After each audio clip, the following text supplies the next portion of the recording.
Hey, we are live. Welcome, brethren, to the third ever He is Greater podcast. I am your host, Rich Tidwell, and today I have a very special guest with me. This is my wife, Brandi. Brandi, say hi to everybody. Hi, everybody. And tonight we're talking about a very important topic. We are going to discuss our marriage and also pornography and how pornography affects a marriage. It's going to be a really interesting one because pornography has affected me since I was 11 years old.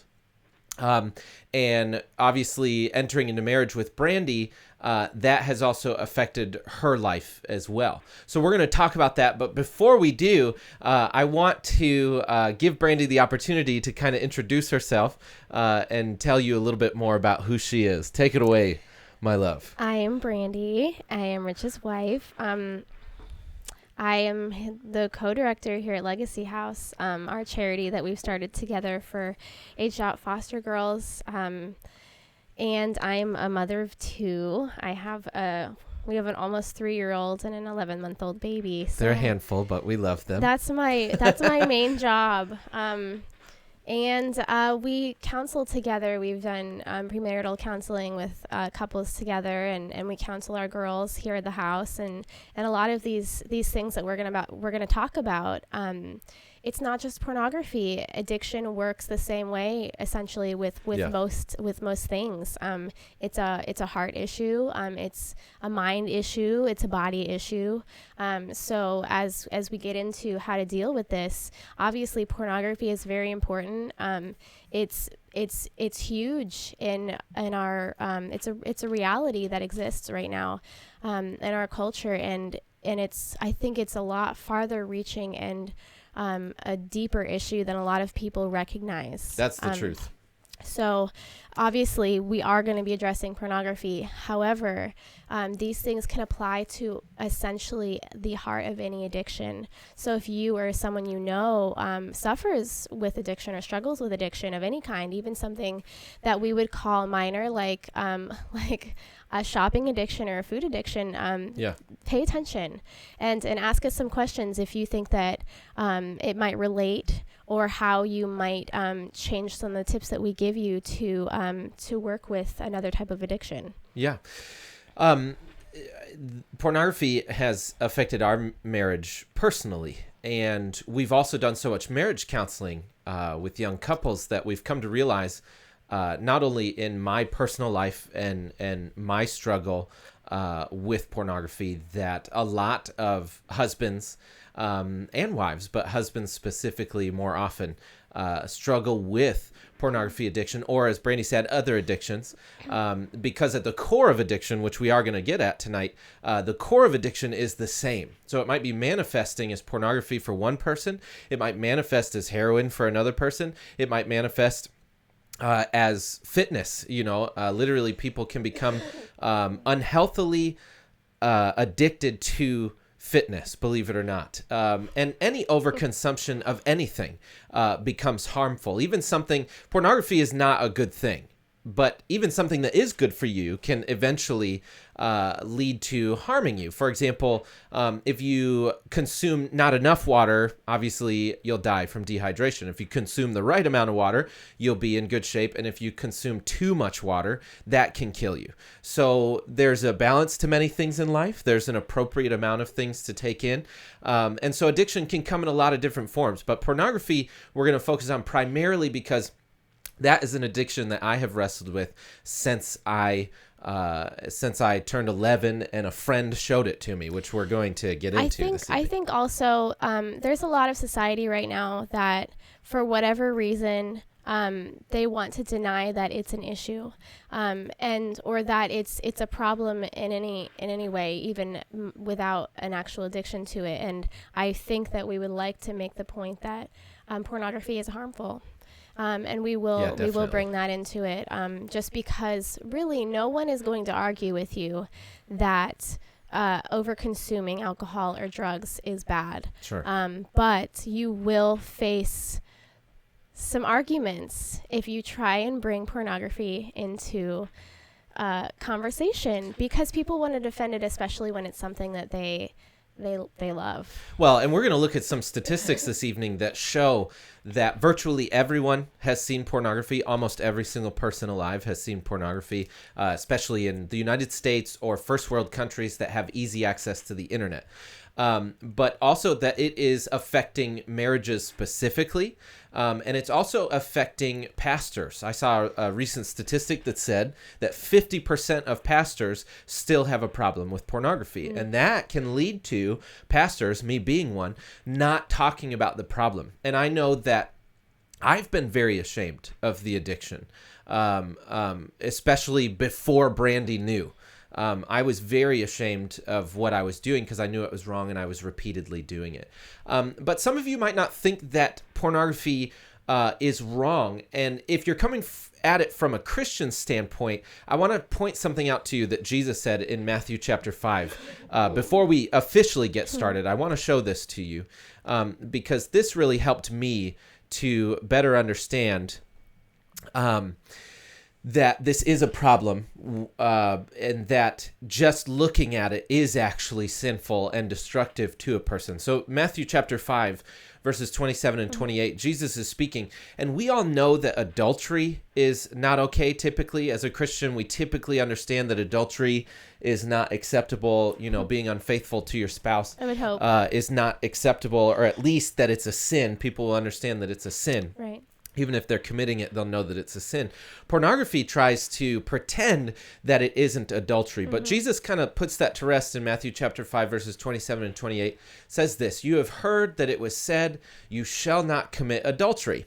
But I tell you that anyone who looks at a woman lustfully has already committed adultery with her in his heart." Yeah, I think the point that's important to recognize is that pornography is not a loophole to fulfilling the lusts of your flesh, essentially, whether or not you are staying pure before marriage or whatever is going on sexually within your marriage. It's not a way around staying away from sex physically. Your mind and your heart are involved in those acts. And actually, I think something that we might discuss is that the people involved in the pornography are being harmed too. Yeah, it's definitely. actually a very dangerous industry. Yeah, a huge reason why there is human trafficking and sex trafficking is because people are being used in pornography. So they're being coerced. Maybe they're even paid. Maybe they're even put in an apartment. But there is a direct relation between trafficking and pornography, or the porn industry specifically. So we're going to talk about that tonight. Before we do, I'm going to throw this up on the screen. If you want to support this channel and support what we're doing, this new show, this is the third one thus far. If you want to support the He Is Greater podcast and my YouTube channel, please visit patreon.com/Rich Tidwell. You can join the brethren. That's what we're calling all of our supporters, the brethren, the people that are really committed to making Jesus greater through this channel. And your support, is hugely appreciated. We will always do this for free, but your support helps us to expand what we're doing, dedicate more time to it, and simply ensures that our needs are met while we're doing ministry like this, because we do it for free. Now, let's get into the intro, and we will get started right after that.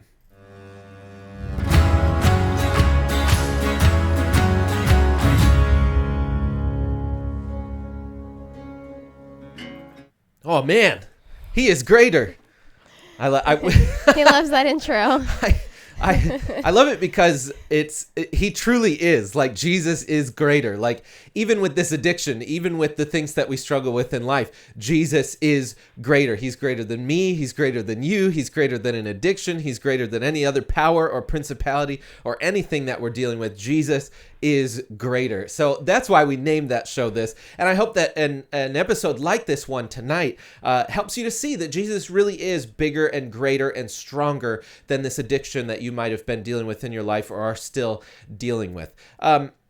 So to kick it off, why? Why are we making this video? Well, one, I've made real progress in my marriage with Brandi and with my addiction of pornography. Meaning, before I ever met her, when I was 11 years old and first started getting into it, it got really, really bad, and it followed me into marriage. And I hid it from Brandi early on in the marriage, and then eventually started to open up to her about it, and then eventually started to get some help with it, and that has led from me doing it multiple times a day to being able to finally say no to urges and go long periods of time and be free from it. A lot of people, they don't get free because they don't talk about it. Yes. Or they don't know that it's an addiction, or this is the most frustrating, and this is why I wanted to make this with Brandi. A huge reason why I wanted to make it with Brandi is because while I've struggled with pornography, I've come across multiple Christian resources. Okay. So if you're a secular resource, I don't have a problem with you. Okay. Or if you're a Christian running a business. But what I have a problem with is ministers coming along, and these ministers say, hey, Jesus showed me how to get free. He gave me the wisdom. He set me free. I figured it out. You know how you're stuck in pornography addiction? I can show you the way. And then they say, if you give me $500, I'll help you. It's very frustrating. One of the most frustrating things for me on this journey has been coming across resources where a person says they know how to get free and then puts this big whopping price tag on it. They're putting a barrier between people and freedom, and Jesus doesn't do that. It's super frustrating. And if you're currently addicted and have had an issue or a problem with addiction, maybe you've come across this where you really want some help, you really need some help, and then you come across one of these Christian resources and they're $500, and you're like, well, can't afford that. I don't know how I'm going to get free from this thing. Yeah. Here's one. I was just going to show everybody because it annoys me. It annoys me so much that I want to call them out. So here's mypilgrimage.com. Found this, a while ago, and they're talking about, how to get free from pornography, and they're definitely coming at it from a Christian perspective. And the guy's talking about Jesus throughout the videos and blah, blah, blah. And then they're like, all right, you can sign up. And you get to this sign up, and it's like, here you go, My Pilgrimage Workshop, $399. Or if you really want to get free with your wife, $499. Here it is, so they can see it. $499. Buy now. You could be free for $499. And that just kills me, you guys. It kills me because that is not what Jesus has called us to do. If you have wisdom in an area, if you have freedom, if you have deliverance, if Jesus has showed you and given you wisdom on anything, you are supposed to offer that for free. And I can prove that to you in Scripture. And this goes out seriously to all those guys who are charging money for all these things that Jesus has called us to. In Matthew chapter 10, I'm going to put it up on the screen for you guys in just a second. Matthew chapter 10, verses 7 through, I think, 8. Verses 7 and 8. Let's take a look at this together. Okay, Jesus is calling everybody to ministry. He's telling his disciples what to do, okay? And he's telling them how to go about doing ministry. Matthew chapter 10, verses 7 and 8 says this: As you go, proclaim this message. The kingdom of heaven has come near. Heal the sick, raise the dead, cleanse those who have leprosy, drive out demons. Freely you have received, freely give. That's very clear to me. Freely you've received, freely give. You know what Jesus is saying there? He's saying everything that I've taught you, all the wisdom I've given you. This really frustrates me, you guys, because we are hurting a lot of people by not doing what Jesus says here. We are hurting. We think we're helping, but we're putting a big old price wall between people and help. And not to mention you're basically piling judgment upon people for not being free. Yeah. And yet you're putting a barrier between them and freedom. It's not fair. It's rough. And Jesus explicitly says, hey, as you're going out preaching the kingdom of heaven, as you're going out and you're healing the sick, you're raising the dead, you're cleansing those who have leprosy, you're driving out demons. Listen, a spirit of lust is a demon, man. And we need to help people get free from these demons that they deal with. And Jesus has called us to do it.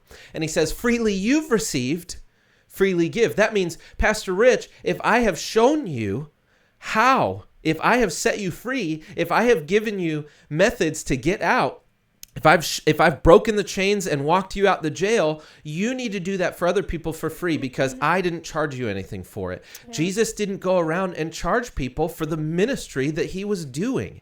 Do you know how he supported his ministry? Hey guys, make a donation of your own free will.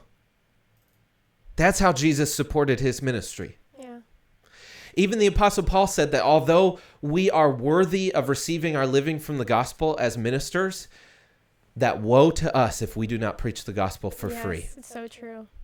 Woe to us ministers if we don't preach the gospel for free. And also, I mean, how little faith does it show that we have if we feel the need to charge for something that God has given us.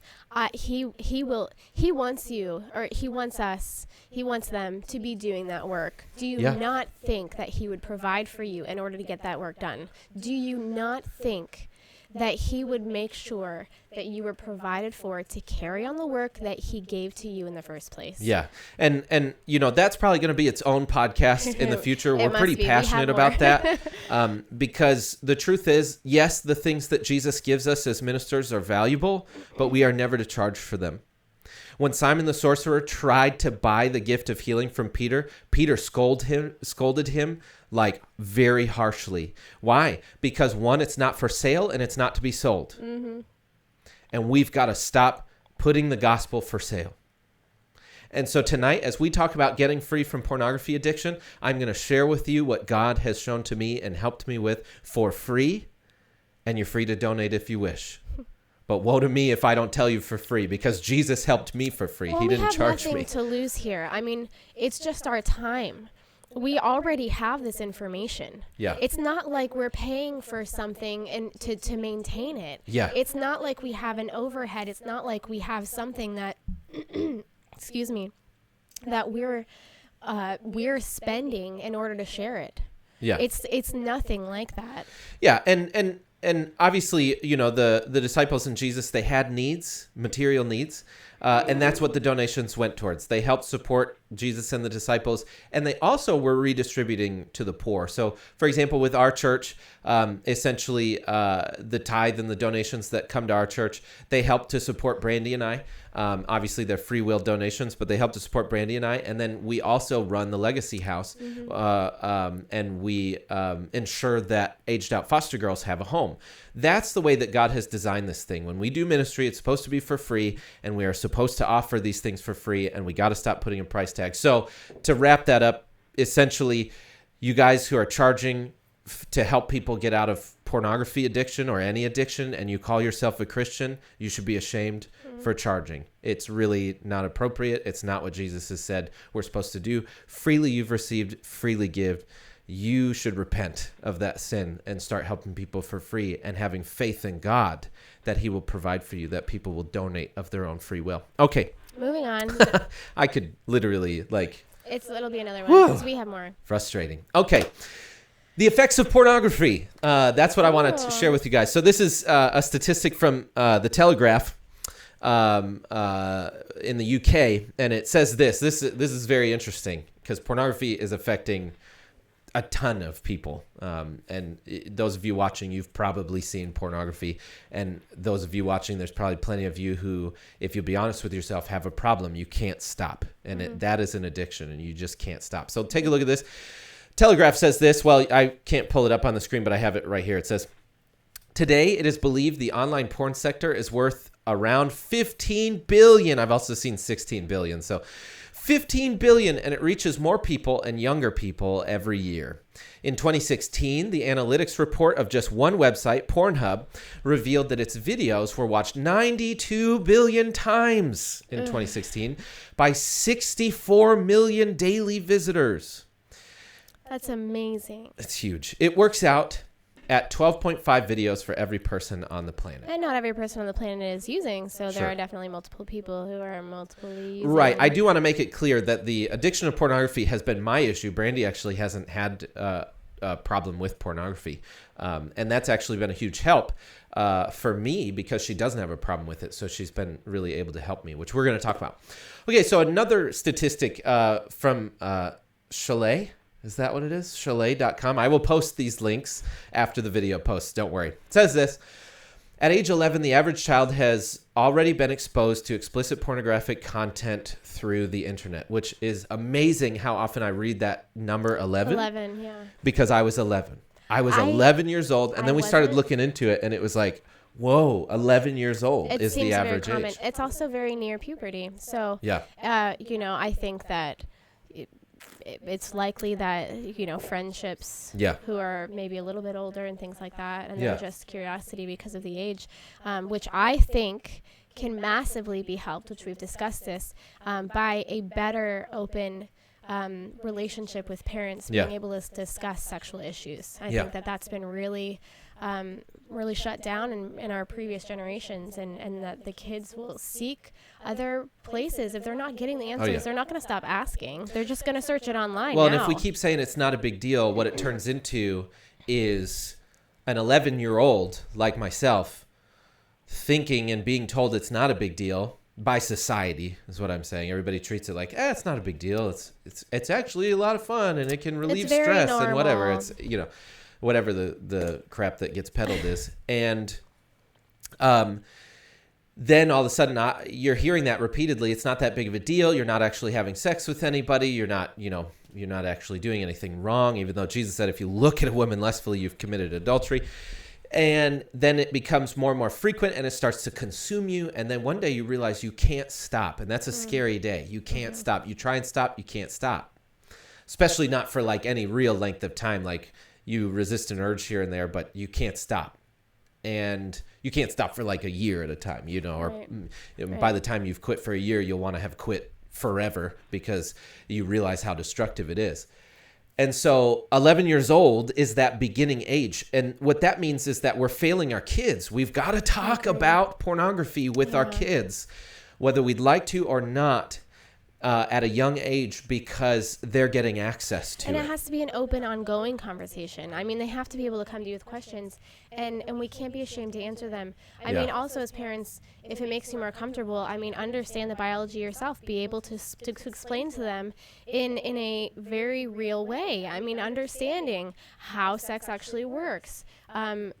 How pregnancy works, how birth works, these things, the kids need to know that it is going to affect their bodies, it's going to affect their emotions, it's going to affect their spirits, it's going to affect their future relationships. These are all very important things that just do not get canvassed, even if or when they go through a public school class on sex education. I took a class and I essentially learned about menstruation. I learned a little bit about the biology of sex. I learned about, it was very little. It was very minor. But there's just ongoing questions, and there are questions that just, even about something that you would consider very awkward, just the mechanics of certain things, or just the concept of pleasure. Yes, it's uncomfortable. It's uncomfortable to talk about. But think of the alternatives. They are not going to stop asking those questions. They're just going to ask them somewhere else. Yeah, on the playground with their friends. It was a friend who showed me pornography. That's really how it started, which we're going to talk about. But that went from an 11-year-old who really could not handle the amount of dopamine that pornography was releasing. It led to an addiction to it, and then it followed me into my 20s and into my marriage. And it's been rough. Once I finally started talking to Brandi about it, once we started to seek help, once we started to approach things from a biblical perspective, then finally started to reduce until I could finally start to say no to urges and finally get free. And it takes time, but what's crazy is that it gets so deeply rooted at 11 years old, at these young ages, that a kid can't even handle it. And then all of a sudden they're an adult and they are deep. They are barely... They might be drowning. They're barely surviving and they're drowning in it. Listen to this. 93% of boys and 62% of girls are exposed to internet-based pornography during their adolescent years. And 22% of the vast quantities of porn consumed by people aged 18 is consumed by those aged less than 10. That's disgusting. It's sad. It's sad. Yeah. Now, how does this relate to divorce? And this is important to understand. And marriages in general. Yes. Well, you know what? I want to show a couple other. We actually have an infographic that you guys can take a look at. That's actually we found this on Fight the New Drug. Yeah, Fight the New Drug is a great resource, which we are going to link to. Right. Go ahead. I was going to say, if I follow them on Facebook, I love to see the things that they post because it's all very relevant. Yeah. It's very important to understand. It will knock you down a notch if you think that porn isn't harmful. Yeah. They have studies. It's scientifically proven. Yeah. So 1960s says porn is limited to suggestive magazines, essentially. And then the 1990s, the internet provides free and easy access. And since then, the porn use has increased. And so has the depraved type of porn. So look at this. Porn sites featuring rape and abuse are among the top 100 most visited sites on the internet. Offering search suggestions like teen crying, sleep assault, and domestic domination. I would add on top of that, what I've seen in more recent years that's been increasing is transsexual porn, homosexual porn, which includes lesbian or guy on guy, and wife sharing, and a number of other really depraved acts. And what's happening is people's brains are being rewired for these things, and then they're going and living them out and then filming themselves doing it. And what's happening is it's creating a culture and a society of depravity, and people don't realize, but it's almost like hypnosis. You're watching these things over and over and over again, and it's awakening new temptations, new desires inside of you that perhaps weren't there before. And then all of a sudden you have totally heterosexual people wanting to practice homosexuality, or you have men wanting to become women, or you have husbands wanting to share their wives with other people. And you even have weird things like Christians believing that being in sharing one another, being in open marriages is acceptable and not destructive to their marriages. So you're seeing the porn culture as having a direct impact. What people are watching and feeding into their mind is actually having a direct impact on their actual behavior in real life. And I know for me, watching pornography, it definitely ramped up my sex drive, and I was seeking multiple partners. I was seeking to try new things.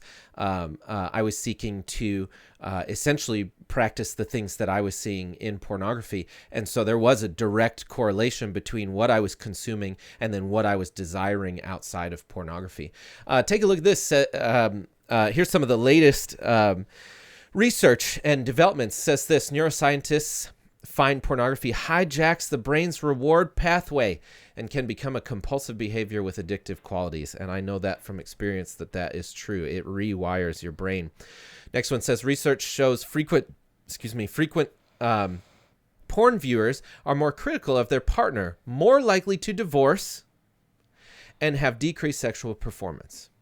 That's ironic. And it's pretty wild, yeah, because it actually affects divorce, affects the actual marriage at home. You have to understand there's a great deal of resistance to marriage, and pornography is one of those primary examples of something that creeps into a marriage in order to destroy it. Pornography is shown to be linked to prostitution and human sex trafficking. Former adult performers speak out on drug abuse and violence within the porn industry. Here's a few more facts. You don't really hear about previous or ex-porn stars who are happy with the experience that they went through there. It's honestly, it's just evil, the things that they've been put through. Yeah. Are they consenting? Maybe. Sometimes they are like Rich was saying earlier, they're being compensated, but they're likely not there because they really want to be. I call it coerced through compensation. Yes, that's so good. It's still coercion, but compensation's involved. Yeah. So here's a few other facts. Porn sites receive more regular traffic than Netflix, Amazon, and Twitter combined every month. It's so much. So that's amazing to me. There is a real problem. And like I was saying, I know from experience that this kind of stuff is true. This is from my own experience and from us counseling with other couples that this is absolutely true. And it's funny because, people, we're addicted to our screens, and people watch a lot of Netflix. Yeah. I shop a lot on Amazon. Yeah. And there are people who really are on Twitter. Think about it. Think about how often you're on those. And you combine the traffic of all three of those every month. And porn exceeds the traffic. Exceeds it's that. Amazing. That is like, it's just that actually really did it for me. That's really amazing. Again, this is another study, but it says 11. The average age of the first exposure to porn is 11 years old. 94% of kids will see porn by age 14. I think I'm outside of that one. I actually think I'm in the minority because I think I was late. You were later. Late teens. In 2015, the number one search term on the world's most popular porn site was incest-themed stepmom porn. So that just gives you an idea of how it's increasing. And like I was saying, you're seeing a increase in depravity on the porn sites too, which should indicate to everybody that this is getting worse. If you're currently struggling with pornography, if you'll be honest with yourself, this stuff is getting worse and it is messing with your mind. And I completely understand, and I'm there with you, and I want to help you get out. And you can get free. That is so important to understand. You can get free. Anyways, you want to check out some of these statistics, go to fightthenewdrug.org and you can see them. All right, so moving on. We're almost done with statistics. I just want to make the point of how serious this is. In verylymag.com, it says, in an informal meeting survey in 2002, the American Academy of Matrimonial Lawyers questioned 350 divorce attorneys and found that roughly 60% reported that internet porn played a significant role in the divorces, with excessive interest in online porn contributing to more than half of such cases. And then later on in the same article, 56% of divorce cases involve one party having an obsessive interest in pornographic websites. That actually goes along with what the Journal of Sex Research 2017 said. It said, we found that the probability of divorce roughly doubled for married Americans who began pornography use between their survey checks, between their survey waves, and that this relationship held for both women and men. Wow. So before we get into exactly how to get free, I read something from a woman named Renee Kuhn, which I'm going to link as well in the description after the video posts. And I wanted to read a portion of what she had written because she's in the health industry and she also is a wife. And so she was coming at it from the perspective of a wife, just like Brandi and what she's, and you'll probably have some real agreement with what she says here because from the wife's perspective, I think your experience has been similar. But take a look at what she said in this article. She said, briefly, I will explain what men have lost, as well as the family unit. Men have lost the true meaning of masculinity. True masculinity is dominion versus domination. It is caretaking versus consumption. It is protecting versus pornography. It is sacrifice versus selfishness. In my family, the husband is the house band. This is the meaning of husband. So to restore the man to his rightful position is to restore the family unit and to defeat the shame and guilt from the secret pleasures of the addict. With help, the damages done can be changed for a man with sexual addictions. My belief is that men were made to be visual creatures, and I would actually agree with this woman on that. She says there's no shame in that, I think we all which is true. That. Like when I saw Brandi, I knew that this woman was attractive and beautiful and I wanted to get to know her. So definitely, that initial spark was certainly a visual experience. And we experience that with plenty of men in everyday life. I think we all recognize that men are visual creatures. And she's still like the hottest wife ever. Thank you. And then the writer, she goes on, she says, women are very beautiful creatures, and there's no shame in this. So there's nothing wrong with, one, men being visual, and two, women being visually appealing. There's nothing wrong with that. God designed Eve with beauty. She's this precious gem. She was created as this truly precious gift that God had given to Adam, and the two were created to be in union together. And so there's nothing wrong with the fact that a woman is beautiful. Ladies, obviously there is a level of modesty that one should practice, but there's no shame in being beautiful. It's just that your beauty is intended for your husband, not for the general public. Typically, you're not supposed to be exposing all for everybody. You want to practice a level of modesty so that husbands and men can focus on God, focus on the things that are important, and then only your husband gets to truly enjoy that beauty. And we've talked about that a number of times, just how important it is for women to practice a level of modesty. We're not talking about, hijabs and full body coverings, but being mindful that although a man is responsible for his own lust, that a woman can help and assist by not being, overtly revealing in what God has given to her. Well, wouldn't you agree with that? Yeah, I mean, I practice that personally, but I do think that that's pretty well versed. I mean, society has a pretty good idea of modesty. I think the more rare thing to be discussed is men being responsible for their actions. I mean, I think that's where the culture needs to be heading. Yeah, definitely. I think that most women do recognize and understand that to a point. Yeah. We are held to higher standards legally as well. I mean, women have nipples, men have nipples. Guess which one doesn't get to show them? Sure. So, absolutely. I mean. Well, and again, there's this level of men needing to truly behave themselves and relax, but also women, practicing modesty and offering their beauty specifically to their husband, and not to, every prying eye. Obviously, ladies totally understand that, it's on men wearing yoga pants, which has been this big, discussion among Christians. Wearing yoga pants is not this sinful thing. Men's hearts are in the wrong place because they see yoga pants and they freak out. But what I'm talking about more so is like excessively revealing and purposefully trying to be sexual in the same way, and especially for church. It's inappropriate for, let's say, like a handsome pastor, for example, to really try and promote his sex appeal. Yeah. That's totally inappropriate. I think there are, I think that based on because guys can be attractive too, Based on the multiple articles by the Babylon Bee about worship leaders in their tight pants, I think that's an issue. and then the same goes for the ladies. So what I'm talking about I'm talking about both practicing this level of modesty, not, especially if you're a worship leader or you're in the church or what have you, not, trying to flaunt that sex appeal. That's the sex appeals for your husband.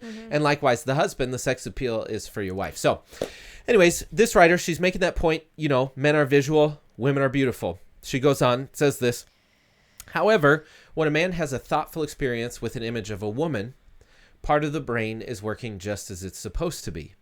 The issue is the fact that the image is not his wife. Oh, that's an interesting way that she put it. Yeah. Thoughtful experience. Okay. Instead, he hides it from his wife. This is a counterfeit experience, hence the shame and guilt.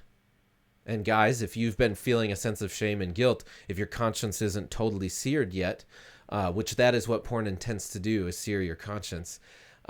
Perhaps at the beginning you knew it was wrong. Maybe you don't know as well now. And maybe the Lord's helping you to understand once again that it is.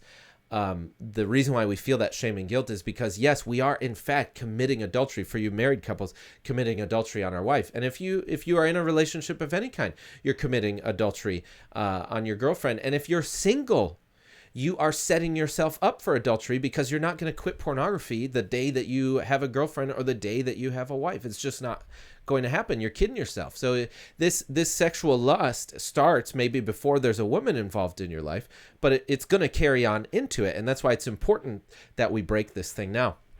She goes on, this is a counterfeit experience, hence the shame and guilt. The pleasure is divorced from reality, and the man views sexuality through sexual sensations instead. So instead of like experiencing it with his wife, it's just the sensation. And there's no selflessness involved. I don't know where this finishes because I haven't read this before, but Yeah. I just do want to say, I mean, sex is a mutual, it's an act of partnership. Yeah. And there has to be selflessness involved. I mean, I don't know how rare this is. I mean, I know in our own life that it requires you to be involved with the other person with their needs need to be met. Yeah. And so porn is entirely selfish. I mean, you can search for any little detail, anything that you want to watch and find. Yeah. And then it's completely entirely about yourself. The other person, it doesn't matter what face they're making or what sounds they're making or what they look like in that video. You have no idea what they're feeling or what they're experiencing. Yeah. So I would not bet on the fact that they're having a good time. Yeah. It's This is only true. about you. Yeah. And so it messes with their minds. So she goes on and she says, pleasure becomes the focal point versus a relationship. Yes. And this is how men have reprogrammed what was originally programmed for one woman. She continues on later on in the article and she says this, and this really stood out to me. When a man gets pleasure from porn over and over, it takes more dopamine, more pornography. Pornography releases the dopamine in one's brain to get the next pleasure. It numbs the pleasure response, and therefore the intimate sexual experience within marriage is not as fulfilling. This can happen within 6 weeks. Wow. Per a study by That's very fast. Dolph Zillman and Jennings Bryant, effects of massive exposure to pornography and pornography's impact on sexual satisfaction. In another study, after viewing just 26 sexual slides and a 6-minute video, the men were less attractive to their wives. I think she meant attracted to their wives. Interesting. Effects of erotica on young men's aesthetic perception of their sexual partners in Wired for Intimacy, page 172. The author says, masturbation is playing with neurochemical fire. It affects one emotionally and neurologically. That's amazing. It is amazing. So, guys, science. Come on. And we're going to post some links to some of the articles that I think you're going to find helpful in addition to the ones that we just quoted from. So that's pretty much the statistics for the evening. So now we're going to talk about the personal experience. We've laid down the information so that you at least have the concept that, or if you've been laboring under the delusion that pornography is not harmful to you. Yeah. Or won't be harmful to your future. Yeah. I mean, I think that nailed it. Well, let's share my story. So, I was 11 years old. The first time I ever saw pornography, it was at a friend's house. We were bored just hanging out, and when boys are bored. We were just young boys, though. We did not know what we were getting into. It eventually becomes, I mean, it's depraved from the very beginning. But what I'm saying is there is this sense of innocence and curiosity at the beginning. And there was just a huge level of curiosity. He said, man, have you ever seen like naked women? And I was like, no. And this is so awkward. It is funny. And I actually, I understand your reason for laughing and I laugh about it too. But at the same time, my nightmare started here. Yeah. So, well, I mean, it's the same as if a kid was introduced to a drug. You don't know how to handle that. Right. It seems harmless. It seems like, and you this playful thing. Yeah. And what was actually happening was like the worm on a hook. I was getting hooked to something. I thought I was getting something nice, and really I was getting hooked. Yeah. And so I was 11 years old, looked at this stuff. I remember the first time I ever saw it, when we looked at it for, I don't know, at least an hour or more. An hour is like a movie or something? And, well, the main reason is because pornography loaded so slow. Oh, yeah. It would load really slow. The internet in the 90s. Yeah, though. so it took forever. Yeah. Now, with internet speeds increased, guys, you know this. Tabs on tabs Ladies, on tabs, if you've guys. been addicted to this stuff, you can have, it's just so much right away. Yeah. So this was a little slower then. So it took some time. It's true, yeah. I used to try and play games. So. I went home, and I remember I didn't understand what dopamine or neurochemicals were or any of that stuff. But I remember, one, obviously, having this huge rush feeling while looking at it. Two, going home and having like this high that I needed to come down from. And I remember it to this day because it was unlike any dopamine rush I had ever experienced thus far. It was just absurd. I go into this, into our porch, our patio, and I sit down on the swing, and I kind of just sit down and I just stare at the ceiling because everything I had just seen was so graphic.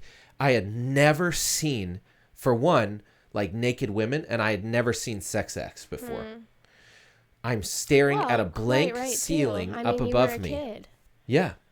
I was staring at a blank ceiling up above me, and all I could do was think about what I just saw, and I was just so overwhelmed by it. And here's the problem. I wanted to see more. Mm-hmm. Drugs and other addictions work very similar to this. Yeah. I wanted to see more. I want to show you guys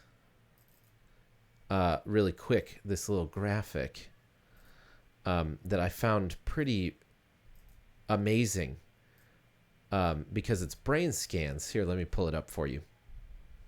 Desktop. Okay.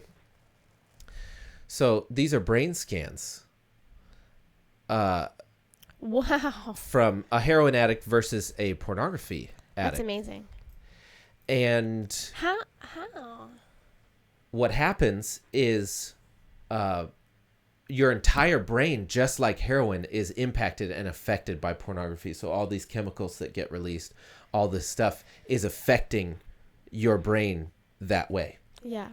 And I was amazed. I was amazed when I started to see, there's a number of studies that will show you brain scans and how the brain actually, the pathways, the neurological pathways in the brain, all that stuff changes. And here's what was happening to me. This was starting. And I just wanted to see more. Right. And so I would go to my friend's house. Initially, we would look at it more, but then I started looking at it on my own. Mm-hmm. And I started looking at it regularly. Right. And I would start looking at it pretty much. Now I'm talking about not just 11 years old, but going into my teen years and adult life. I would look at it every single day, multiple times a day if I could. But it did become a daily thing. Well, and this is another thing, we talked earlier about having open relationships with our kids about talking about these things, but we also have to, protect them from having the opportunities to do that. Right now, it's a lot harder than it was even when you were a teenager. I mean, smartphones didn't exist when we were in high school.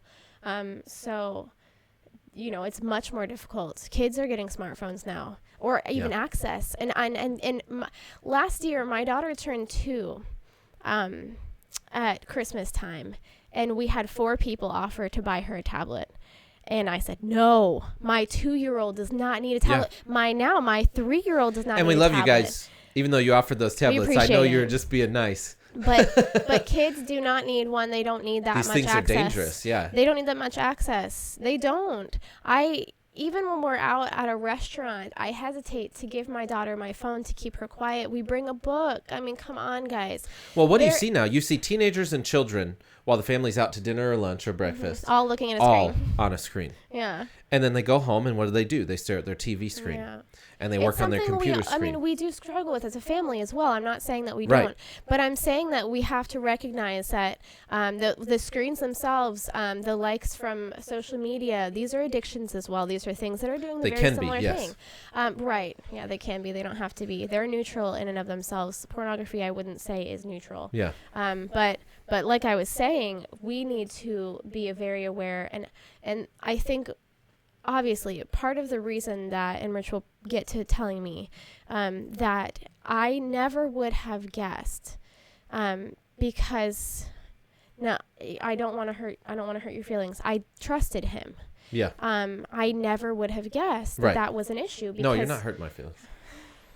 And we want to trust our kids, and we want to trust our family members, and you don't want to think that that's an issue, or that they're struggling with something like this, or maybe you as a parent do struggle with it and don't realize that it's that it's bad. Yeah. So you don't think that it's bad for them too. Yeah. And that's why we're going over this, Yeah, neurochemistry. absolutely. Xenon Tube in the comments asks, what should I do? I know pornography is wrong. It is a sin, but how should I stop from watching it? Xenon, thank you for tuning in, We're because getting we there. are actually going to give steps to get free before this stream ends. So I don't want to go on about my story for too long, but I started to use multiple times a day. Followed me into the marriage. Mm-hmm. So before the marriage, it was affecting me. It was affecting my sex life. It was consuming me. It also manipulated my view of sex. Sex is supposed to be something really passionate between a husband and a wife, where the husband really caters to the wife's needs and not just his own. And pornography is typically just the male being satisfied, not the female. And that translates into the marriage. And guys, your wife needs satisfaction as well. It's supposed to be something that she can enjoy as well. So pornography was twisting my sexuality before marriage. I was being deviant, and then into marriage. And then it was affecting my sex life with Brandi, and it was causing me to practice what I would see in videos, and it was hurting us. And she still didn't know, but it was having this dramatic impact. And I'd stay up late at night. She'd go to bed, and that's when I would watch it typically. Just a lot of stuff was taking place at once. I have a question for you. Can I ask you a question? Yeah. Did you think that probably when you were married and you had access to more sex, that your pornography watching would decrease or disappear? Yes. Okay. And that was a lie from the devil. Yeah. Marriage made no difference. So getting married did not stop. Did not do it. Yep. And having regular sex with your wife will not stop it. And those of you guys who are addicted, you know that that's true. So I finally started to realize, just spending time with the Lord, because I love Jesus, and during this whole time I love Jesus. I finally started to realize the Lord was showing me that what I was doing was not only just a sin. And I remember, we're making the stream not to judge you. Like, it is a sin, but what a sin means is that you're outside of God's best interest for you. You're doing things outside of his commands, and his commands are given for your best interest. They're given to bless you and benefit you and prosper you and ensure that you have a happy life, happy marriage, happy sexuality. And so, yes, it was a sin, but God started to show me that it was a habitual sin and, in fact, an addiction, and that I was chained to it. Now, some of you might say, well, Rich, you must not have been praying enough. You must not have been worshiping enough. Yeah. And let me tell you something. I've had people say that kind of stuff to me and also to others. That's a super inconsiderate thing to say to people, because Jesus... Well, like if you're struggling with anything, including like depression. Or Jesus healed me and set me free from depression when I got saved. Immediately. Depression and suicide. Man, I've had a rough past, I guess, now that we're bringing it all up. While I was dealing with suicidal depression, when I met Jesus, that left me. I was healed, delivered, set free. Okay, so Jesus does these instantaneous healings and deliverances. But for pornography, I think the reason why it wasn't leaving was because deep down in my heart, I didn't want it to. So this addiction had taken hold. And even though I knew it was wrong, there was a big part of me, or at least a part of me, that wanted to keep doing it and using it, because it was a stress reliever, a number of other things. I could fulfill the deepest, darkest fantasies that I had. And guys, let's just get real. Like, is that going on in your heart? Are you loving this thing? Yeah. Has it become an idol to you? So much so that Jesus says, hey, it's bad for you. And you say, well, Jesus, it does a few good things for me. I don't know if I want to give it up. So anyways, he started to reveal to me that it was an addiction, that I was bound to it. And he gave me a challenge. He said, why don't you just quit? Because I was trying to act like it's not that big of a deal. And so I tried quitting, and I couldn't. And I mean, I would really try with like serious willpower. And you'll know this if you're addicted. After you watch pornography and you're done, you're thinking really clearly and you're like, I'll never do it again. I don't need this. I'll never do it again. I promise I'll never do it again. Lord, I repent. I'm never going to do this again. I know it's wrong. I don't want to do it again. And you are convinced. And then the next day that urge shows up again and you do it again. And you're in this vicious cycle. And I've been there and it sucks. And you don't know how to get out. And so I realized I was addicted. And that is critical to getting free. You have to recognize that you have an addiction. If you keep saying that you're not addicted, that it's not really a big deal, that it's not a sin, that there's not really a problem, that it's not negatively affecting you, you won't get free. And it's going to get worse for you. Yes, obviously. And so knowing that it's an addiction. So God really revealed, that was the first step to me that God revealed, was that it's an addiction. And then he was urging me to tell Brandi. And husbands, I want to encourage you, and wives that are watching, I want you to be encouraged by what Brandi's probably going to say about this. Husbands, you need to tell your wife. You need to talk to your spouse. Scripturally, you are one together. So that means this burden that you're bearing, you are bearing it together, whether she knows it or not. It is impacting your marriage and your sex life, whether she knows it or not. Mm-hmm. You need to talk about it. Wives, you really need to be gentle on your husband if he's addicted. Yeah. There's a book called Chasing the Scream, which is all about drug addiction and just the addictive personality. And they did some studies, and they showed that addicts, when they're treated with isolation, like prison or forced rehab and isolation from people who love them, or families disowning them, whatever, any form of isolation or pushing someone away, once you find out about the addiction, makes the person's addiction worse. Now, it's not the other party's fault. Right. It's the addict's fault. It's my fault. I'm the one who's in the mess and got myself into the mess.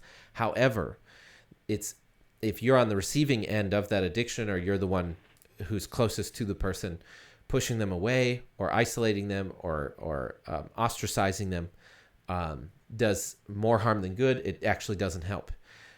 When a judge court orders someone to go to rehab, it typically doesn't work. Whereas when somebody checks into rehab, because their family loves them and they're supporting them, they recover. They have a much higher recovery rate. So wives, you've got to be gentle with your husband on this thing. Because if you're not, it will make it worse. And I want to tell you as a husband that your husband does love you, and that he's been wrestling with this thing for a long, long time. And he needs your support to get free. The fact that he's telling you is because he needs help. And even if he hasn't told you, you just caught him, he needs help. Yeah. This thing is deep rooted. He is not deliberately trying to hurt you. Mm-hmm. Like in my case, it started at a very young age. And so the addict actually needs compassion. That's actually part of this healing process, is once they tell you, once they're admitting their addiction, they need compassion and love. And Chasing the Scream, this book, you can read the book, but predominantly the point that the book makes is that love and compassion statistically has a greater effect in helping someone recover from addiction than isolation and ostracization and judgment and all of that. And what's interesting is that's how God responds to our sin. Mm-hmm. He's compassionate and merciful to us as we wrestle with these things. He loves us as we wrestle with them. He comes along and he cares about the difficulty and lets us know that, listen, Jesus bore this sin for you. Yeah. I love you. Oh, yeah. Scripture says God showed his love for us in this, that while we were yet sinners, Christ died for us. So while you're a sinner, Jesus is loving you. He dies for you. He's there for you. It doesn't mean that he condones your sin or like, oh, it's okay. But what it does mean is that he loves you genuinely and he wants to help you get out of this. So Brandi, you've been very gentle with me, and that's actually been a huge part of my recovery. And you know, tell them from the wife's perspective, like how were you able to do that when I finally was telling you? Well, I mean, because it's rough. It is. It's like you're looking at a bunch of women. Yeah. I had the benefit of, I don't know. I'm thankful to the Lord for not experiencing, wild jealousy in that time. I could see how it hurt him to tell me. I could feel how nervous he was to tell me, and he was afraid of my reaction. I think it was also probably one of the few, if not the first time he'd ever said it out loud to anybody. I think so. Actually, I think Brandi was the very first person I ever told that I had an addiction to pornography. Yeah, so, I could feel that, and I love him. When we get married, we recognize that we take on each other's debts, financial debts. I don't know why we wouldn't recognize that we're taking on each other's, emotional debts as well. I mean, this is, emotional baggage. Yeah. So as he was telling me this, he told me the story as well, I recognized that it didn't have anything to do with me. Now, I'm not saying that it won't rise up in you, this feeling of inadequacy, a feeling of you're comparing me to a different woman every night. Yeah. It's hard, but that's something that I think, and it's actually not wrong to share that either. I'm not saying that you have to suppress ladies, these feelings. Share your feelings. It is not wrong for you to feel that way. You don't have to suppress it. I think having an open discussion with each other is fine. Obviously, it's important. You have to share those feelings, but try not to make it into a guilt trip. Try not to turn it around. Try to basically pick up that baggage and carry it alongside them. And when you do that, you will feel pain because they're feeling pain. You have to experience the pain together if you're going to help them. So I had to feel more like a neutral party to him sometimes, to shut down those feelings, because I know that it's not about me, even if that creeps in. So I try to make myself feel more like a counselor, and like I'm not, just to not feel offended. So that does happen. But I wanted to. He was coming to me, and he was revealing something to me that was hurting him, and it broke my heart for him. So at that moment, I don't know if I could have reacted, any differently. I can't imagine that I would have. I didn't want to say the wrong thing. I didn't want to hurt him even more. So as we've had the conversations now, and here's the other thing. I didn't catch him in the act, and therefore he didn't respond in self-defense. He didn't blame me. He didn't try to defend the acts or anything like that. So, if that's something that's going on, I can imagine that would be a different, for you to respond as a wife or as a girlfriend or, whomever, or even as a husband who's found out about your wife. That's definitely possible. So that's a totally different story. He was coming to me basically broken and handing me the pieces and saying, help me put it back together. I don't know what else I could have done. And I knew she needed to know. Yes. I knew you needed to know. And ladies, when a husband does that, I'm certain that it hurt Brandi. It also represents that the husband wants it to not be part of your marriage anymore. Yeah.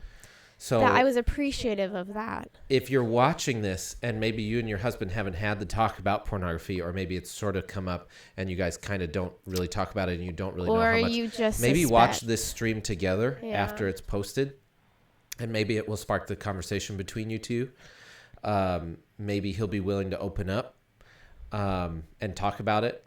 But if he does open up, if you guys have talked about it already, it's hugely important that the addict of any addiction is responded to with compassion so that they can feel encouraged. Because if they feel discouraged by telling you, that may Where will they intensify run? the addiction. Where are they that going to will- run to that will- for the comfort? That will where likely have they historically been Yeah. running to for comfort? And where will they go that will for intensify comfort it. if you are not their source of comfort? Now, I'm not saying you're their source of comfort. God should be their Right. source of comfort. Right. But what I'm saying is you have now become one. So I recognize this addiction, and in our steps to, and I say our, because in the steps to recovery, I've taken it on as if it's my own as well. Yeah. So no, and we make this clear, he voices it often, it is not my fault. No relapse, no action of his is my fault.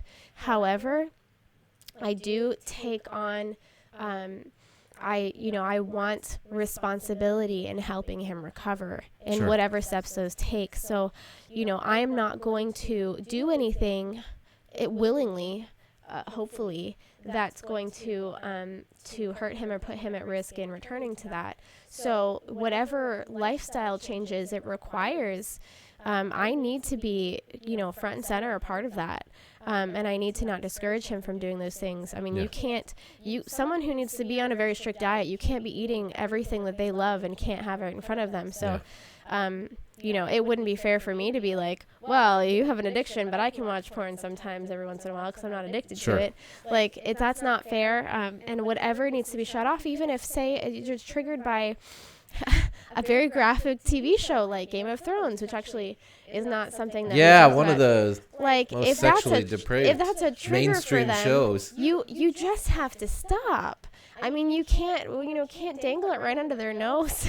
Yeah. It's not fair. So Brandi had responded really gently, and then we were able to start developing a system of how to get me out. Mm-hmm. And she participated in that system. It's been years in the developing. And she recognized, and I finally have been able to get freedom. And it took some serious time because going into the woods was, over 10 years, Yeah. and then we were all of a sudden working on it after all that time, over 10 years of regular exposure to it. It's taken some time. But she was gentle, and one thing I was able to express to her, and husbands, you need to express this to your wife when you're revealing these things and as you're talking about them, is that the reason why you're telling her is because you want to be free. You do not want to hurt her. She is the most beautiful woman to you. She is the one that you desire the most, and your talking about it and giving it up is a huge part of that you don't want to be wrapped up in this thing anymore. Mm-hmm. So I told Brandi, and we started to recover together.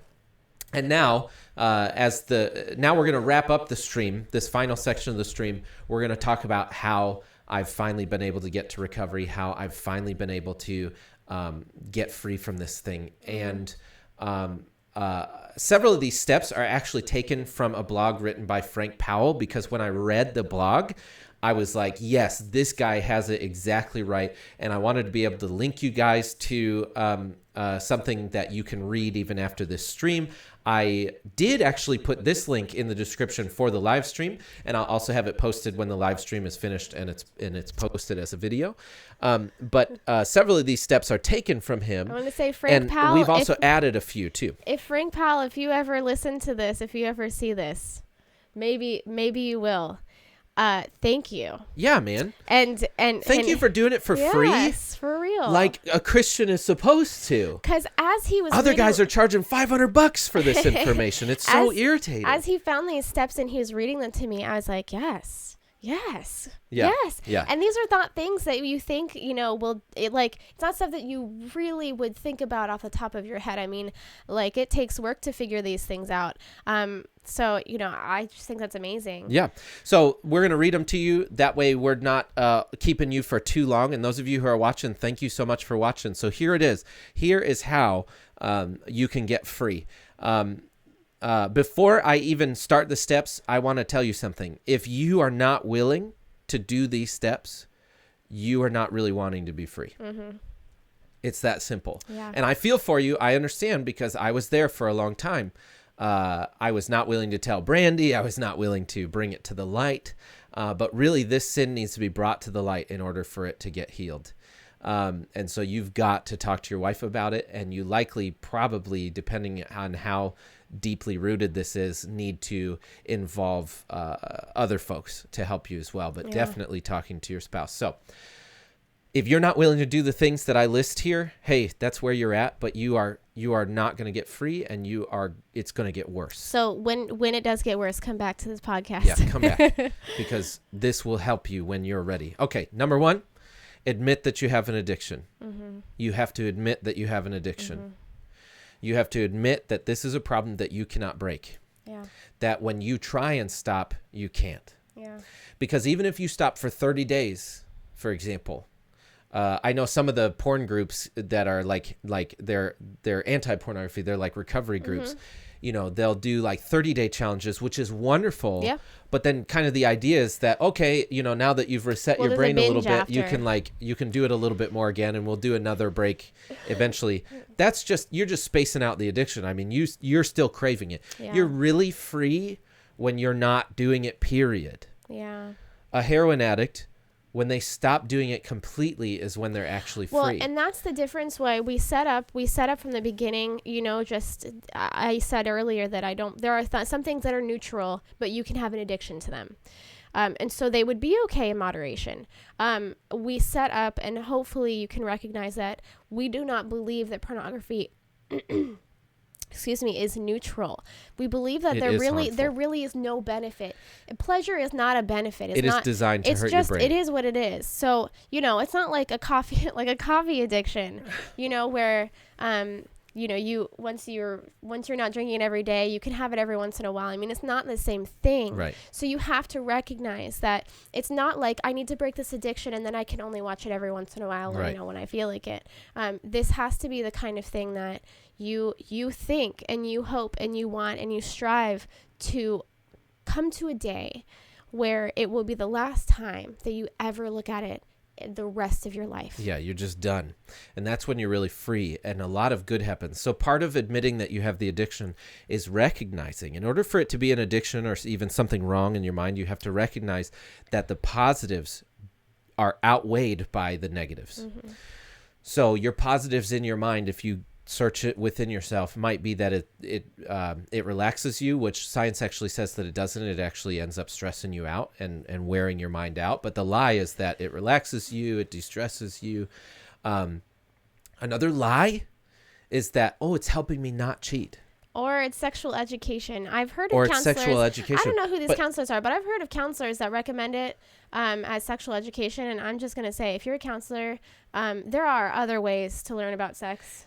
Yeah. Please don't do that. So that lie of the one that I mentioned before that's a great one too, is that it'll help you not cheat, or it'll help you be faithful to your wife. Mm-hmm. That is a lie. Mm-hmm. Because what it actually does is it increases your chances of giving in to that temptation when another woman does flirt with you or show some interest to you. And guys, that happens. And pornography is designed to weaken your ability to say no, not strengthen it. It does not strengthen your ability to be faithful. It actually makes it easier for you to be unfaithful. So these are things you have to recognize, is that these negatives outweigh the positives, and admit that it's an addiction that you can't stop. If anything, you're a slave to it if you can't stop. That should be enough. Yeah. Knowing that you can't stop, that it has enslaved you, that this is not something that you're doing of your own free will. You are now, when an urge shows up, you must feed the urge. And what happens is you end up needing more and more depraved pornography, or just more and more pornography in general. So what 10 minutes could do for you before, you now need 45 minutes, you now need 2 hours, you now need 2 or 3 times a day. Not just one video, but multiple tabs open, clicking back and forth. And you're needing all this dopamine. That also leads to things like ED, erectile dysfunction, and you're not able to, you actually can't even enjoy your own wife, your own family, you know what I mean? Like, well, and I can tell you from experience, just being totally honest with you, that sexual pleasure increases when you quit using pornography. Well, yeah, it actually becomes more amazing. Your sensitivity increases. You are more in the moment. You are just like, it is incredible, guys. You are missing out on incredible sexual experiences with your spouse when you are engaging in pornography. It is desensitizing you to that romance, and it becomes way more romantic, way more intense when you are, I'm sorry for, getting hot and heavy It's a here, little uncomfortable. Yeah. when This is like awkward. when you stop using. And so guys, I want you to understand that the positives do not outweigh the negatives. And in fact, when you quit, the quitting positives definitely outweigh whatever positives you thought there were while using. Okay, so number one, you've got to admit that you have an addiction. Number two, don't blame anyone else for your addiction. This is really important. This happens. A lot of guys do this. I think it's also a little bit natural. You want to defend yourself, or you truly do. And this is why I asked him earlier. You really do feel like if there were outside circumstances that changed, you would not be going to it. Yeah. And, it really just isn't true. Yeah. And I know guys that have said things to their wives that really ought not be said. Like, it's because you're not giving me enough sex. All of this, you have to understand, as an addict, you actually have the right kind of sex. You have an unhealthy, right? You won't do the things that I want you to do. And while there is an arena for discourse between a married couple on what you're looking for sexually, it shouldn't be a threat of if you don't, I will go here. Yeah, as an addict, you have to recognize that your sexuality has been skewed by what you've been taking in. And I guarantee you, when you stop, you may not see that now, but when you stop, you will start to see that, like, oh my gosh, sex is very pleasant. I don't know why I was being so pressuring with my wife. I don't know why I didn't think she wasn't giving me enough. And that is a conversation of its own. Sure. That frequency does matter, okay? Mm-hmm. But you're an addict, whether your wife is having sex with you regularly or not at all. Or even if you were cannot single. Blame her you cannot blame her for frequency or infrequency being a factor. It truly is not your wife's fault. Yeah. If you're going to be honest with yourself, you have to recognize that this addiction started way before your wife, and the truth is that sex with your wife hasn't fixed it, and it's not supposed to fix it, and it's not her fault that sex hasn't fixed it. So that's super important. Do not blame anybody. Don't blame anybody. Don't blame anybody. I love hearing the kid who showed me the pornography when I was 11. I don't blame him. Okay, it was the devil at work, exposing me to this thing with the plan to destroy me and destroy my marriage. Okay, number 3. So number 1, admit you have an addiction. Number 2, don't blame anyone else for your addiction. Number 3, be willing to take radical steps. Yeah. Okay. Number 3, this actually proves. This will prove beyond just admitting to your wife and admitting to yourself that you have an addiction and not blaming anybody. This is where the rubber really starts to meet the road. This is where the real test comes, is you have to be willing to take radical steps. And when you read Frank Powell's article in the link, he expounds in his own way on this. But what that means to me with being willing to take radical steps is you need to do stuff you've never done before in order to stop what you're doing. So for example, in our experience, what I had to start doing with Brandi is she would take she still takes, but she takes my phone away from me once she goes to bed. Yeah. If I'm not going to bed with her at the same time because maybe I'm writing notes for ministry, maybe I'm watching a TV show, whatever it is that I'm doing. And I just simply get up earlier in the morning. A lot of times I'm up throughout the night with our baby, so I need to go to bed earlier. Yeah.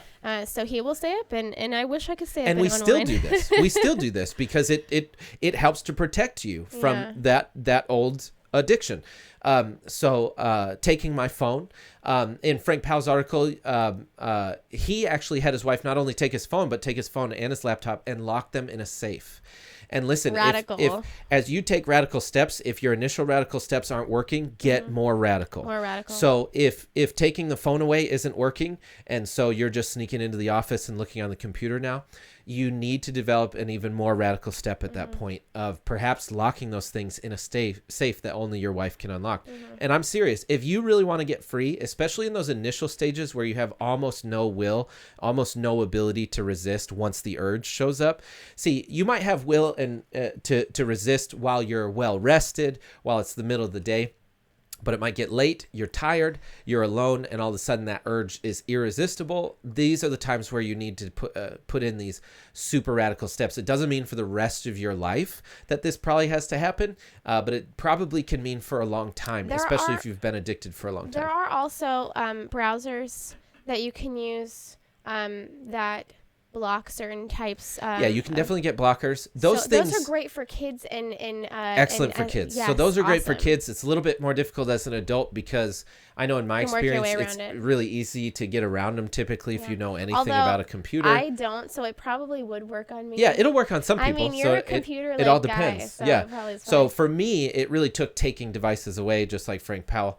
And then also going to bed with Brandi. So not staying up till 3 a.m. by myself as I got tireder and tireder and tireder and tireder until I gave in. But rather going to bed together so that I was well rested for the next day. Now, that doesn't mean we go to the bed together every single time. But I did. Sometimes I like to go to bed start going at to bed much 9:30. earlier than I used to. That changed. And I start going to bed with you sometimes, and you're taking away the devices. So that really was a big part, taking these radical steps. You might need even more radical steps, okay? You might start doing some of these things, and you are so addicted right now that you maybe creep into the room and you take back your devices, or you figure out the passcode on the safe so that you can I'm telling you, an addict will go to great lengths. It's true. So maybe that's where you're at, okay? And listen, I understand. I get it. I get what the addicted brain does to you. You may need to start seeing a counselor. That could be a big radical step for you. So it's not just on you and your spouse, but you also have a professional involved. If even adding a counselor doesn't work and this thing is still eating away at you, you may want to check yourself into a rehab center for a period of time. And there is no shame in that. In fact, I applaud anybody who takes that kind of a radical step. Good on you, because that is a serious radical step and you are serious about changing. So 1, admit you have an addiction. 2, don't blame anyone else for your addiction. 3, be willing to take radical steps. 4, believe you can change. Yeah. This is critical. Believe you can change. Here's one of the lies the devil tries to tell you. Oh, you've always done this. You've been doing it since you were 11 years old, Rich. You're not going to get free. You can't break free from this thing. I've got you. It's normal. It's part of your life. How are you ever going to get free? You have over 10 years of doing this thing. How are you ever going to get free? And that's the devil lying to you. Believe you can change, because you can. Frank Powell said this in his article. Again, it's linked down below. It's great. For years, I wanted to break the cycle, but I didn't believe I could. My counselor challenged me to change my attitude. He convinced me I could win, and he was right. I could win, and you can too. If you're asking where God is in all of this, he's in the center of everything. Your ability to change is tied to your faith in God, which leads me to Mark chapter 9, verse 23, which I'm going to pull up for you guys. But this is important. Mark chapter 9, verse 23. All right. Oh, yeah, I was thinking of this earlier. Good job. Oh, good. Yay. Mark chapter 9, verse 23 says, if you can, said Jesus. Somebody had come to Jesus and they were like, hey, can you heal? Can you heal? And he's like, if you can. And then he responds, everything is possible for one who believes. Everything is possible for somebody who believes. Yeah. When you believe that God can do it, that God can help you, even if you've been too weak to do it, if you believe that God can help you do it, you will be able to do it. He is at the very center of your recovery. Brandi has been a huge help, but at the center of my recovery has been my faith in God's ability to rescue me from something I've been too weak to resist on my own. I want to say something. And I think you mentioned something about this earlier, about how you were immediately delivered of your depression. Depression, yes. You cannot. Absolutely, you can be delivered, and absolutely the Lord will heal you and he'll help take things away from you. But you cannot say, God won't take this from me, and so I don't know what to do. Like, you can't not do these things and then go and say that God won't help you or take it from you, because it is 99.9% of the time. That might be just my percentage, but it's really, you cannot count on it going to be an easy road. You have to be willing, and just like we said, you have to be willing to take these whatever steps it's required. And as soon as you say, no, I wouldn't do that, like rehab, as soon as you say, well, I don't know about rehab, I mean, that's pretty radical. If the other steps aren't working, that's the step then that you're needs to be not done. ready, and you're not but going it's to your get better. Yeah, and that's true. And it's your addiction talking. It okay? is, yeah. If you're starting to Yeah. take steps, but you don't want to take more radical steps, that's your addiction wanting to hold on. Typically, the things you don't want to do are exactly what you want to do, what you need to do. The things your flesh does not want to do is exactly what you need to do in order to help you. Okay, Matthew 19, verse 26. This is just to encourage you. Also says, and Jesus is talking about something else here, but the principle applies for addiction as well to encourage you. Matthew 19, verse 26. Jesus looked at them and said, with man, this is impossible, but with God, all things are possible. And that encourages me because you might be thinking, man, this has been impossible for me to overcome. And you might be 100% right that you alone, this is impossible for you to overcome. But Jesus can encourage you by letting you know with God, all things, which would include overcoming addiction. Even though in context, this verse is talking about a different situation, he's still saying all things. Literally, with God, all things are possible. God can do anything and everything. And the next scripture to encourage you is 2 Corinthians chapter 12, verse 9, which we're going to pull up here. 2 Corinthians chapter 12, verse 9. And this is Paul speaking.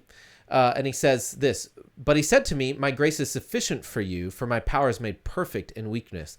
Therefore, I will boast all the more gladly about my weaknesses so that Christ's power may rest upon me.